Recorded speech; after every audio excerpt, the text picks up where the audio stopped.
Do I think the salaries have gone up? I think the salaries have gone up, curiously enough, at a rather similar pace to the amount of money that you can extract from value if you're a very successful super indie producer producing formats for the international market. And that may well actually be one of the problems, that we're actually getting the role of public service commissioning out of kilter of the independent market, as it were. Do you think it's incumbent on executives in public service broadcasters to exercise any form of kind of self-restraint?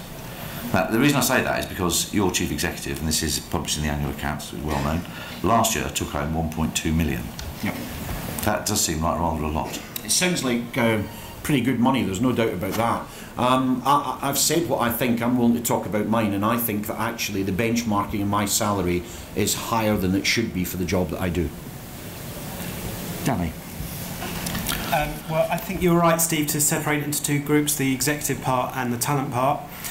In terms of the talent, the Trust, I think probably after the Ross thing, did quite a detailed, in fact I know very detailed investigation of that, and their conclusion was that the BBC is not overpaying in the marketplace. Well, and working on Radio 4 as I do, I can tell you that they've taken it out on me. Sorry. It's all right. It's not about you, this one, Steve. So there's that part, and then there's the executive salary part. I think that the BBC argues that, as you said at the beginning, they're operating in a commercial marketplace, they're trying to get the best talent, so it's up for other people to decide whether they think those are acceptable salaries for people doing those jobs. But I think what the BBC argues is that they are operating in a talent market for the best talent, and you pay for that. Okay. Right. Okay, we know what the BBC argues, they tell us this all the time. What do you personally think? Is it appropriate for a senior executive at the BBC to earn £400,000 or £500,000? I think if they are doing a job... What are licence payers supposed to make of this? Well, I think if they're doing a job which gives them a huge amount of responsibility, managing sometimes thousands and thousands of people, and they want the best people to do that, then they pay a wage which accords with that, and those wages are not benchmarked significantly differently from the commercial sector, because the BBC wants to attract really good people to do these jobs to maintain the strength of the BBC. BBC at the moment reaches 95% of the British population. It's a lot of people, and it means it's doing quite a lot of things right. But look, but surely it will still reach 95% of the population if the director of television was paid £200,000 as opposed to £500,000. Well, I don't know the answer to that. I think that it's about attracting talent, and that's what it seems to be. You know, maybe some of the reasons Stuart said are right, that those levels are benchmarked as they are at the moment in comparison to the commercial sector. Stuart, I know this is not... Stuart. I know this is not strictly speaking a question for a regulator, so I'm not, so if you can put your Ofcom hat aside, you've been in this business for a long time.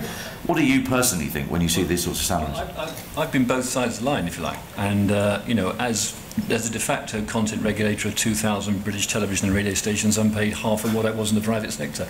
But actually, the jobs were not comparable. I had shareholders screaming for dividends. I don't at Ofcom.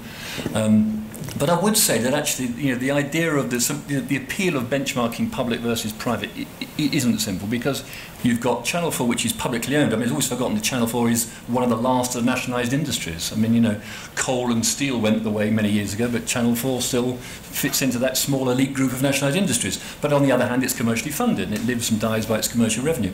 And then you've got public agencies like Ofcom, and then you've got civil servants. And, I earn more than a civil servant, so, doing, they would argue, an equivalent task. I could give you good reasons why. So I understand the appeal of the Sun, benchmarking this and that, but actually it's not that simple. But as you say, but in the commercial sector there's real jeopardy, isn't there? Yeah, so if you're running your own company, or you're running a corporate, you're running corporate life or whatever, there's real jeopardy. When I mean, frankly, running ITN for 10 years was a job from hell, and I was paid £300,000 a year for the job from hell. And after 10 years, I thought, I think I'll do something else. So, that's the swings and roundabouts of that job. But there isn't that level of jeopardy inside Channel 4 or inside the BBC, is there? Actually, that's an interesting... No, but... Sorry, Stuart, go on.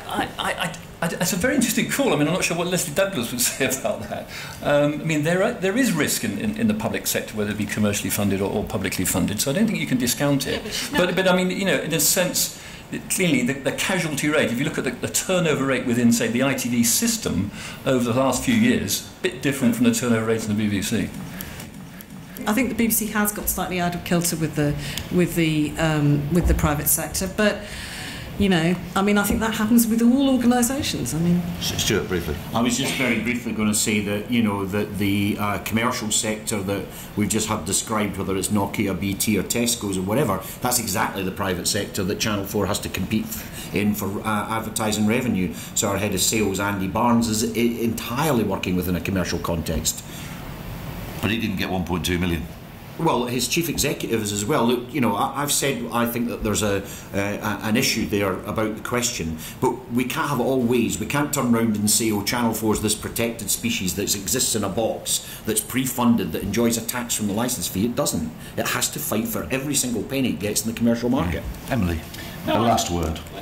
As I say, I just think that I sound like the prophet of doom here, but I think that, you know, in the next 2 years you're going to see kind of deflationary pressure on all sorts of salaries. You're going to see, you know, real rises in unemployment for the first time for, you know, 20 years or so, and I think that the BBC has to sort of put its own house in order to really just as a hygiene factor, and it's not about whether or not, you know, a vast rank of medium sort of weight executives are overpaid. It's actually about transparency. It's about, you know, tell people what you're paid, be honest about it, and actually that means that people sort of approach the jobs and approach the organisation with the right mindset. There you have it. We're all doomed. Anyway, listen, thank you very much for coming. Your appreciation, please, for the panel.